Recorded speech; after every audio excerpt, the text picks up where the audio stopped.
પ્રકરણ 11 પૃથુચરિતમ પૃથુનું ચરિત પ્રસ્તાવના વ્યાસની રચના મનાતા 18 પુરાણોનું સંસ્કૃત સાહિત્યમાં વિશિષ્ટ સ્થાન છે. પુરાણનું વિષયગત લક્ષણ આપતા જણાવ્યું છે કે પુરાણમ પશ્ચ લક્ષણમ અર્થાત પુરાણના 5 લક્ષણ છે, જેમ કે સર્ગ સૃષ્ટિની ઉત્પત્તિનું વર્ણન, પ્રતિસર્ગ સૃષ્ટિના પ્રલયનું વર્ણન, વંશ સૂર્યવંશ અને ચંદ્રવંશમાં થયેલા રાજાઓની યાદી, મન્વંતર એટલે કે 2 મનુઓના અસ્તિત્વના સમયગાળામાં ઘટેલી ઘટનાઓનું વર્ણન અને વંશાનુચરિત જે તે વંશમાં થયેલા કેટલાક પરાક્રમી રાજાઓના ચરિતનું વર્ણન. ભારતીય પ્રાચીન પરંપરાઓ અને ઇતિહાસની જાણકારી માટે પુરાણ સાહિત્યનો અભ્યાસ આવશ્યક છે. વળી સામાન્ય જનમાનસ પુરાણનો સ્વાધ્યાય કરીને તેમાં વર્ણિત મહાનુભાવોના જીવનને જાણી શકે છે અને તે પ્રમાણે પોતાનું જીવન બનાવવાની અને તે પ્રમાણે જીવવાની પ્રેરણા પ્રાપ્ત કરે છે. મત્સ્ય પુરાણમાં આવતા પૃથુચરિતના આધારે આ પાઠ સંપાદિત કર્યો છે. પુરાણોમાં ભૂમિનું દોહન કરીને અન્નની પ્રાપ્તિનો સર્વપ્રથમ ઉપક્રમ કરનાર રાજા તરીકે પૃથુનો નિર્દેશ છે. ભૂમિનું દોહન એટલે કૃષિકર્મ. આમ કૃષિકર્મના પુરસ્કર્તા તરીકે પુરાણોએ જે રીતે પૃથુચરિતનું વર્ણન કર્યું છે તેનો મર્મ સમજવા જેવો છે. અહીં ભૂમિને ગાયના રૂપે અને પૃથુને દોહનાર રૂપે વર્ણવવામાં આવ્યા છે. આ દોહન ક્રિયાની પાછળ રહેલો આશય પ્રસ્તુત પાઠના કેન્દ્રમાં છે. સ્વયંભુવસ્ય મનોવંશે અંગ નામક રાજા અભવત સ દયાલુ ધર્મનિરતઃ ચ આસીત તસ્ય વેન નામકઃ પુત્ર સંભવત સહ ક્રૂરઃ અધર્મનિરતઃ ચ આસીત તેન યજ્ઞ દાનાદીની સત્કર્માણિ નિષિદ્ધાનિ દુર્જનાઃ સત્કારિતા સજ્જનાઃ ચ દુષ્કારિતા ફલતઃ ચૌરાદીનાં પ્રવૃત્તિઃ સર્વત્ર પ્રવર્તિતા સજ્જનાનાં ધનમ ધાન્યમ ચ દુર્જને પરિહતરમ યજ્ઞ કર્માભાવે દુર્ભિક્ષઃ પ્રાવર્તત ભૂલતમ યજ્ઞ દાનરહિત નિધર્મ ચ સજ્જતામ. અનુવાદ: સ્વયંભૂ નામના મનુના વંશમાં અંગ નામનો રાજા થઈ ગયો. તે દયાળુ અને ધર્મનિષ્ઠ હતો. તેને વેન નામનો પુત્ર થયો. તે ક્રૂર અને અધર્મમાં રચ્યોપચ્યો રહેનાર હતો.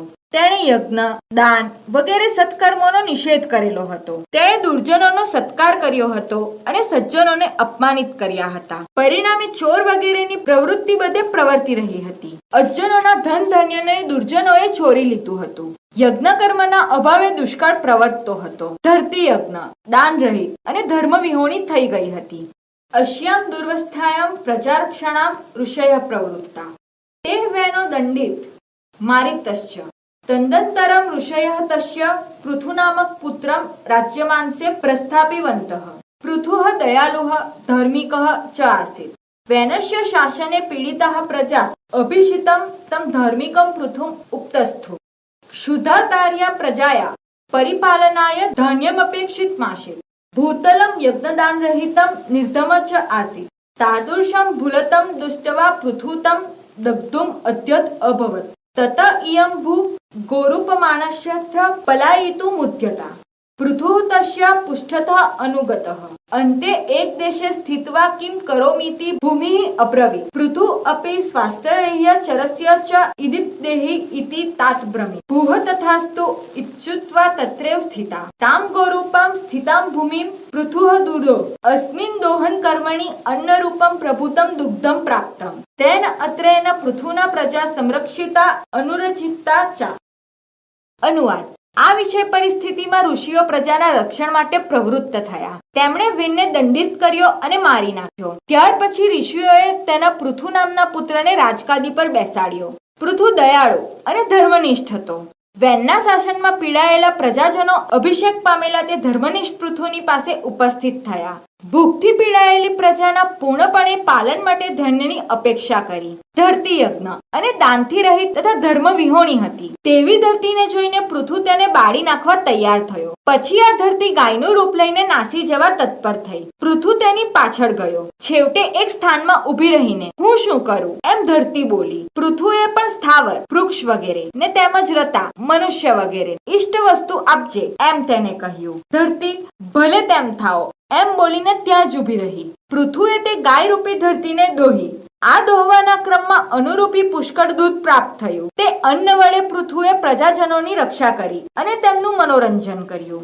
એવં પ્રકારમ પૃથુચરિતમ પુરાણેષુ વર્ણિતમસ્તિ. વસ્તુતઃ ઇદમેકમ રૂપકમસ્તિ. તદનુસારમ રાજા ગોપાલઃ ભૂતલમ ગોહ દોહનમ કૃષિકર્મ દુગ્ધમ ચ અન્નમ અસ્તિ. અર્થાત પૃથુરૂપઃ ગોપાલઃ ભૂતલરૂપાગામ કૃષિકર્ણા દુદો અસ્મિન દોહન કર્મણી અન્નરૂપમ દુગ્ધમ ચ પ્રાપ્તવાન. અનુવાદ: આવા પ્રકારનું પૃથુ રચિત પુરાણોમાં વર્ણવેલું છે. હકીકતમાં આ એક રૂપક છે. તે પ્રમાણે રાજા ગોવાળ, ધરતી ગાય, દોહન ક્રિયા, ખેતી કામ અને દૂધ અન્ન છે.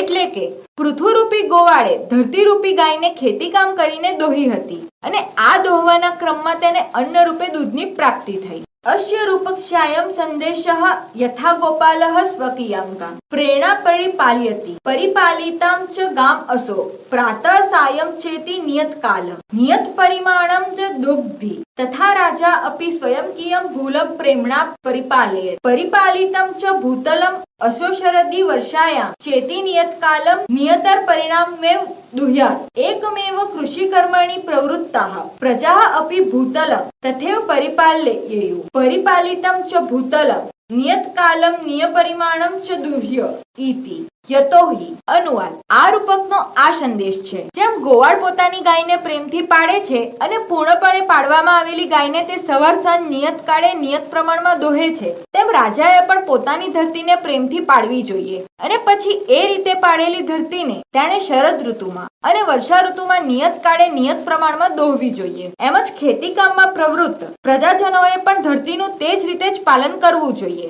પૂર્ણપણે પાડવામાં આવેલ ધરતીને ચોક્કસ સમયે અને ચોક્કસ પ્રમાણમાં દોહવી જોઈએ. કેમ કે બહુધાન્ય પ્રવુષોત્યા જનો લોલુપ માનસઃ ન ચેત ભૂલમ રહેત હાનિરેવ ભવિષ્યતિ. અનુવાદ: આ ઘણું બધું ધાન્ય મેળવવા માટે પ્રવૃત્ત થયેલો લોભી મનવાળો માણસ જો ધરતીની રક્ષા નહીં કરે તો નુકસાન જ થશે. સસ્યમ કૃષિશ્ચ ગોરક્ષમ સર્વ એક વણિકપ ભૂતલે ક્ષિતે નિત્યમ નશ્યત્યેવ ન સંશયઃ.